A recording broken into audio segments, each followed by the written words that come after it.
folks, ET here coming at you with the stock market week ahead look. And our first ticker we're going to take a look at here is JPM. We're going to walk through actually a couple of different things tonight, things that I don't usually cover. Just want to kind of show you my process when I'm looking to enter trades. We'll actually go into Trading View and look at a couple of different things as well that we apply from the Tradie platform. So first off, we're going to take a look at our dark pool levels for JPM, and we're going to keep in mind 240.64 is our largest aggregate right now. Big green is our largest ag. That's what we're looking for. The further away from price, the further away price gets from the largest ag, as long as it stays, the more I look for it to retrace back to that. Wouldn't say it's as much of a magnet as gamma, but I will say that it is quite important. So if you're looking for that, really to get to your dark pools, you come here, you click dark pool, and then you go up into the top up here and you type in, oh, sorry about that. You type in JPM, and that's what you get. So there's our dark pool area. Next thing we're going to do is we're going to take a look at our gamma profile. So this is our aggregate right here. Always a good idea to keep an eye on our ag. As we're piecing things together, take a look here. 240, remember, green repels, red attracts. 240 is showing a pretty good size repel level. All right, so if we're looking for a dip for short side, that's what we're looking for, is that 240, with maybe 250 being a pull to the upside right there, and a small repel at 247.5. Now, the next thing I'm going to show you, something I think is slept on that folks maybe don't use quite as often, which is exporting our gamma levels. So to get there, you come here, you go to stocks under ticker dashboard, then you type in your JPM or whatever ticker you're looking for. Then you come here to Greeks. With Greeks, I'm a little OCD. All right, so I go ahead and click every single one instead of just all, and I wait for them to populate. Then I click copy to Trading View. I copy this. Okay, and now I've already got it actually ready on my TV chart up here. So I would come in here and I would grab this and then I would put it in here and I'd paste that in. Now, one of the things that I really like to take a look at all of the time are patterns. Now, patterns are important to me, and I think something that needs to be discussed with patterns is that they're somewhat subjective and they can continue holding into a pattern forever and ever and ever. So what I'm looking for in this case, as you can see here, right around 246, I see a little bit of a rising wedge, but we saw some gamma up there at 250. So we're going to drag this wedge up just a little bit. Okay, let's go ahead and bring the screen down a little bit. Once you've imported your levels, they'll look like this, and I'll walk through this in a second. So right around 250 could be the top of that wedge if we're looking at it, is because we did see some gamma pull up there. So we'll put it right there. Okay, that extends down, so you can just bring this up. These bounce spots continue to happen as we go along. Next step is I'm going to go ahead and take a look. Around 240 is our largest ag dark pool. So I'm going to go ahead and mark that. I always do. So I want to mark that, and I'll just type in here largest ag so I know what my target is if I'm looking for a short side. Typed it in. There we go. Now I know what I'm looking for as we go down if it does. So next step. These gray areas when you import are ghost zones. Ghost zones are pretty simple. Price can move freely in ghost zones, more freely depending on the flow of what is going on that day. So if it's a pretty big bearish day, we can move down quite a bit. If we come down, let's say to this 237, and we bounce up, we can move freely upwards as well. Remember, when we pull our levels, red still attracts, green still repels. So if we're looking, we see that big 240 right there. That is our target. Ideally, we would like to see price go up a little bit more and then target that short side, plain and simple. And you can extend out your bottom bar.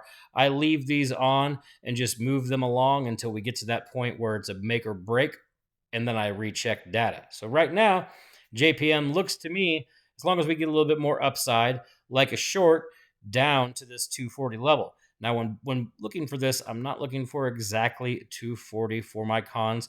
I'm probably going to play a little bit more in between, especially if we get that pop up into the 250 range. I'll probably be looking for 245s or 247.5s if those are available, if those strikes are available. And I'm usually not looking for weeklies, looking for a few weeks out as a swing trade to give it time to work its way down there. I don't want to go too far out of the money. I don't want to be exactly fully in the money. So I want to kind of be in between that range. So just giving you a little bit of a mindset of how you can apply some of the trading tools with some of your own TA. And TA is always subjective. Some people hate it, some people don't. But I will say if it works for you, do not be scared to use it ever. So that is JPM. Right now, I'm hoping for a little bit of a pop to take it to the short side. Now, if we start to continue to go down and pull towards this 245 and get a larger time frame candle break below that as well that holds, that and I've somehow managed to go ahead and scale into my shorts already, then I'll continue to hold as we make it down towards this spot. So there's JPM. We've covered its data for you. Let's next jump into Apple. Apple, I find pretty interesting because in reality, we're kind of sitting around its largest ag right now. So we're kind of resting on that. And what I'd like to see is for it to travel upwards into a little bit more of those upper dark pools as we go along while this aggregate stays. So next, we're going to just check its gamma and see what that looks like. And really, a dip down to 220 is very good. We have a sizable pull at 225 and another sizable pull at 230. So if we look at that, we have another one at 235 right around there. So if we take a close look at that dark pool data again, we can see a 233 up there. That's around that 235. So what we see is we really want to see some upside, a little bit of a good bullish day. We want to see a hold of 220. And we target some upside there into maybe this 233, 235 range and see if it gets there. If we blast all the way to 245, that's probably a good time to recheck the data and see if it's good for a short back down to this 225 or this 230. But for now, we're looking for that hold around 220, a pull back up to that 225 dark pool, and then a little bit more upside on a bullish day if we get it. Pretty simple for Apple as well. You could apply some of those same things that I did there if you know how to look for formations. If you have any other technical things, whether it's harmonics or fibs or whatever, you'll start to draw those and see that these start to line up a little bit. Trading data just kind of gives you a higher probability all of the time of knowing where price is going to go. After that, it's just applying what you know from trading and a little bit of patience. All right, next up is AMD. So AMD, as you can see, is way, way, way down here. And our largest ag is quite far away. So we would like that to hold. We want to see some gamma that matches for some potential upside right here. So jumping into AMD, we're already hanging around this 135 a little bit. Our aggregate shows quite a bit of pull to the upside to 140. That's a pretty big jump. And then if you look up here, 144 and then that 146, not too far away from the largest ag. Biggest pull is 140 at the moment though. So if we can hold this gamma cluster here, which is pretty far down, we can also dig into the weekly for 1122 and see what changes go there. Always important for me as well. So you can see we're kind of starting to bottom out on the weekly right now. Gamma does change, so this is all subject for reapproval once the market opens and Gamma starts updating.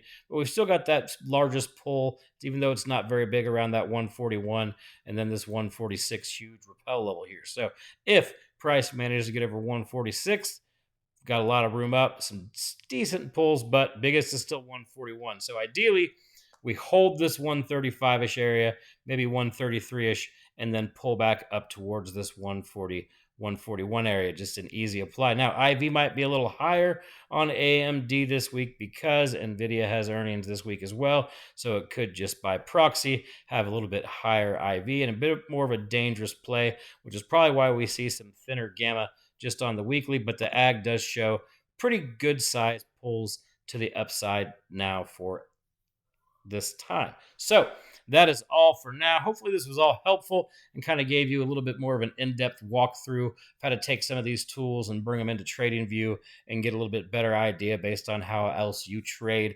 I hope everybody has a good week. Stay safe out there and go get that Oprah money.